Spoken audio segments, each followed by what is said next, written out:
নমস্কার বন্ধুরা, আমার চ্যানেলে সবাইকে স্বাগত। আজকে আমি বানাচ্ছি কলমি শাকের পকোড়া। এটা গরম গরম ভাতের সাথে খেতে দারুণ লাগে। আশা করছি আপনাদের সকলের খুব ভালো লাগবে। তো তার জন্য আমি কলমি শাক নিয়েছি। এটা আমার ছাদ বাগানে হয়েছে, পুরো ফ্রেশ কলমি শাক, সকালেই তুলে নিয়ে এলাম। আর নিয়েছি 2 টুকরো নারকোল, একটা বড় সাইজের পেঁয়াজ আর কাঁচা লঙ্কা একটা। এবার কলমি শাকগুলোকে আমি ছোট ছোট টুকরো করে কেটে নেব। এই যে কেটে নিলাম। তারপর নারকোল, পেঁয়াজ, কাঁচা লঙ্কা এগুলোকেও আমি ছোট ছোট টুকরো করে কেটে নেব। রেসিপিটা খুব তাড়াতাড়ি হয়ে যায়। তারপর একটা বড় বাটি নিয়ে ওর মধ্যে কলমি শাকগুলো নিলাম। তারপর ওর মধ্যে পেঁয়াজ কুচি, নারকোল কুচি, লঙ্কা কুচি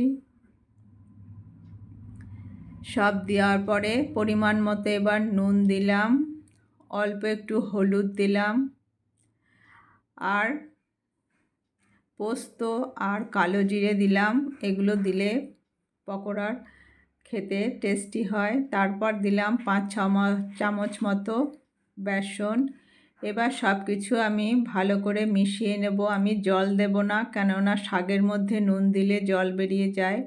এবার কিছুক্ষণ ঢেকে রাখলাম। দেখুন কতটা নরম হয়ে গেছে আর অল্প হয়ে গেছে। এবার এগুলোকে পকোড়ার মতো ছানবো। তার জন্য কড়াই গরম করে ওর মধ্যে রিফাইন তেল দিয়েছি। এবার আমরা যেরকম পেঁয়াজি ভাজি সেই রকম পাতলা পাতলা করে অল্প অল্প করে নিয়ে এবার গরম তেলের মধ্যে ছেড়ে দিতে হবে।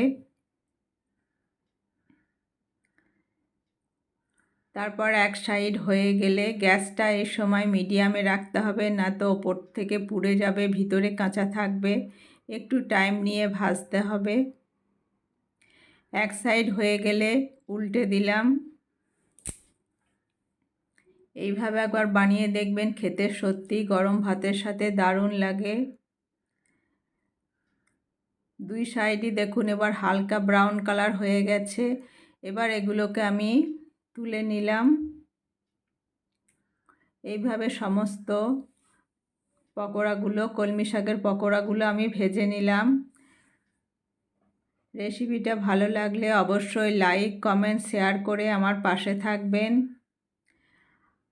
আর নতুন বন্ধুদের বলছি আমার চ্যানেলটি সাবস্ক্রাইব করবেন। আজ এখানে শেষ করছি। সবাই ভালো থাকবেন, সুস্থ থাকবেন। Bye bye.